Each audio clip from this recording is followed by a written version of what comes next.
Halo, assalamualaikum warahmatullahi wabarakatuh, teman-teman. Baik lagi tentunya di channel Lirikals. Dan seperti biasa di sore ini kita bakal sharing di acara sharing menjelang berbuka puasa.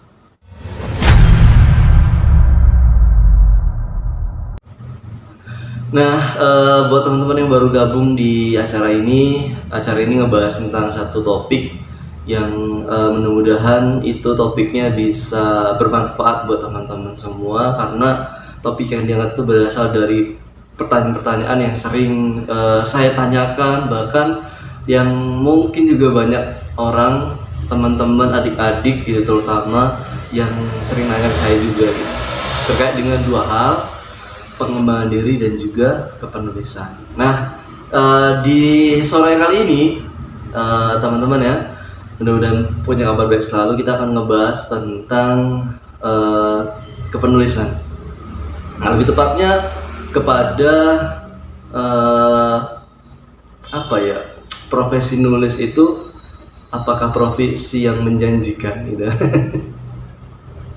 Mungkin banyak teman-teman, apalagi adik-adik yang mungkin punya pandangan, punya cita-cita, punya impian gitu kan, kayaknya tertarik deh, kayaknya saya bisa deh di kepenulisan gitu.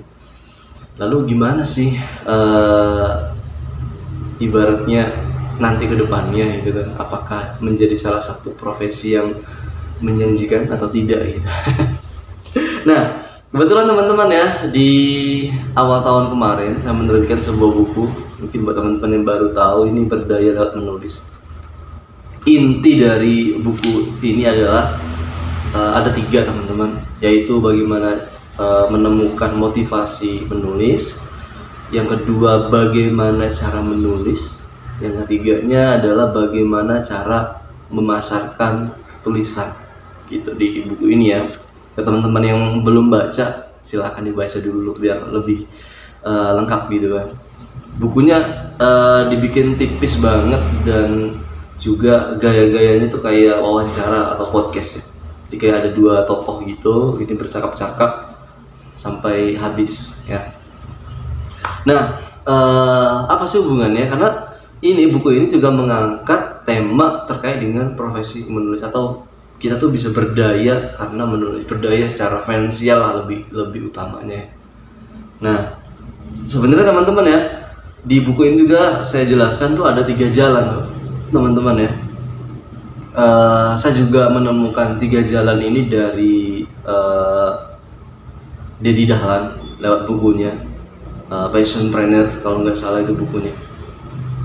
Di buku itu menjelaskan juga bagaimana cara kita, sebenarnya bukan cuman penulis ya, ini lebih ke juga. Kita punya 3 jalan untuk bisa berdaya tadi gitu, untuk bisa ibaratnya kita tuh menghasilkan terutama dari segi finansial gitu. Yang pertama adalah jalan akademik. Jadi kalau teman-teman ini lebih kepada penulisan ya, karena pertanyaan adalah bagaimana sih profesi menulis itu dan kedepannya seperti apa kayak gitu kan ya. Jadi teman-teman di bidang akademik ini, maksudnya teman-teman adalah orang yang ahli, spesialis di situ, dan teman-teman tuh lebih kepada orang yang menjadi pengajar gitu. Ya misalkan mentor kepenulisan, teman-teman nih kalau misalkan ada komunitas, kalau ada lembaga yang pengen ataupun butuh ilmu kepenulisan, teman-teman masuk di situ gitu. Dengan cara ya tetap ya diawali dengan teman-teman ya tetap berkarya dulu kan, biar orang tuh percaya, bersertifikat kalau bisa gitu. Kalau untuk di akademik ini makin tinggi gitu kan, sertifikatnya makin bagus karyanya, itu di akademik itu akan diperhitungkan di situ gitu.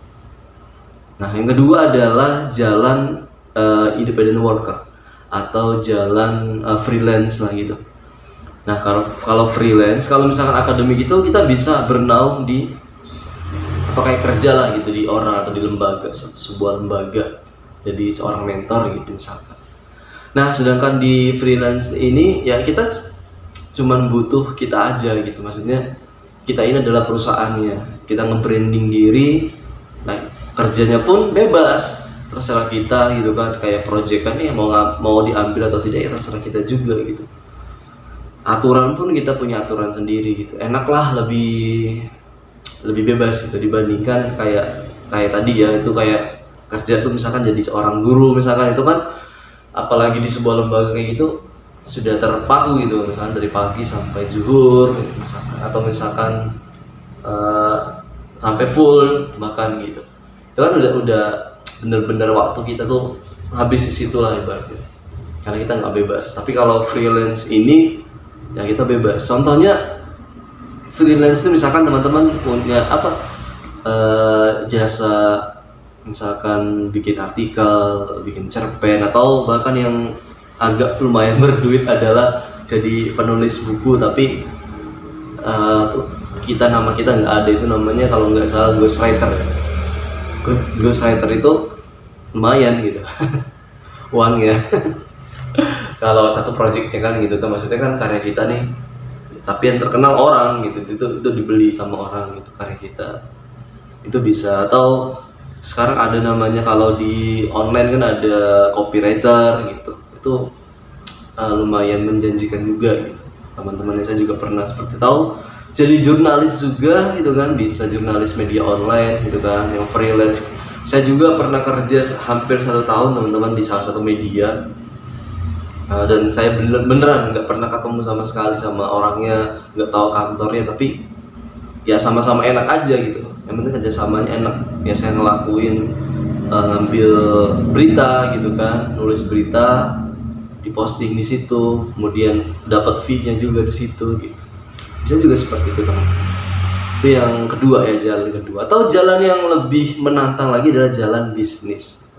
Jalan bisnis itu di kepenulisan itu seperti penerbitan. Teman-teman punya tim gitu kan, minimal 3 orang buat editor misalkan, buat desain, kan itu 2 lah minimal lah, desainer sama editor itu, 2 orang ini gitu kan, itu cukup inilah. Tapi kalau lagi banyak kan butuh orang lain, tapi minimal segitulah tim juga bisa di ini.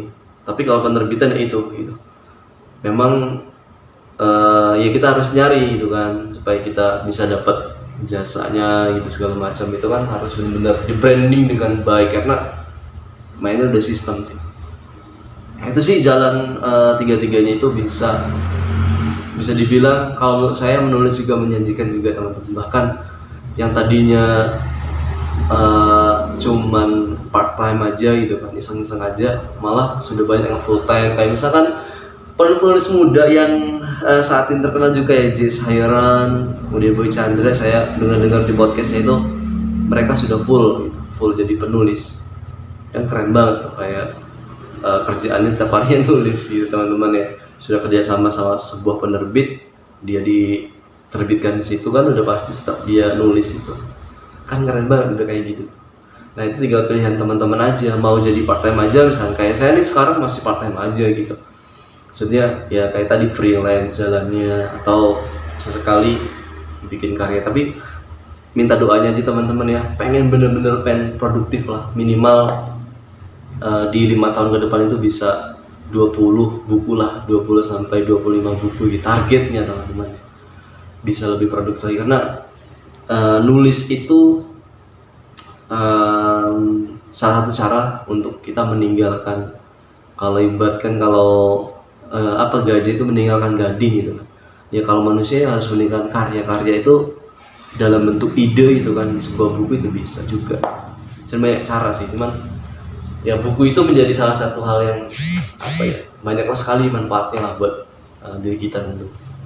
Jadi intinya teman-teman, setelah saya menggambarkan tadi, profesi menulis itu menjanjikan atau tidak, teman-teman sendiri yang bisa jawab.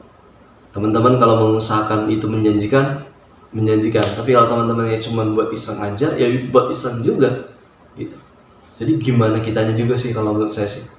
Kalau emang kita serius banget, wah saya pengen nih punya bisnis gitu, penerbitan, seriusin gelutin, itu menjanjikan juga. Atau kayak tadi freelance itu kan, nyari-nyari orang, pasti teman-teman ya, segala apapun butuh yang namanya tulisan. Skripsi misalkan ya bisa jadi kita nulis skripsi gitu kan, punya orang. bisa kita dibayar dari situ, atau ngeblog gitu misalkan, itu bisa jadi penghasilan gitu. Jadi menjanjikan atau tidak, jawabannya ada pada diri kita masing-masing ya. Oke, itu aja. Mudah-mudahan sharingnya bisa memberikan gambaran pada teman-teman semua bahwa profesi menulis itu emang menarik lah menurut saya gitu. Kalau menjanjikan atau tidak tadi itu ya, silahkan jawab masing-masing aja. Oke, thank you teman-teman ya. Sampai ketemu lagi di episode selanjutnya. Kita bakal sharing-sharing, mudah-mudahan video ini bermanfaat buat teman-teman. Tetap stay tune tentunya di channel Legas. Wassalamualaikum warahmatullahi wabarakatuh.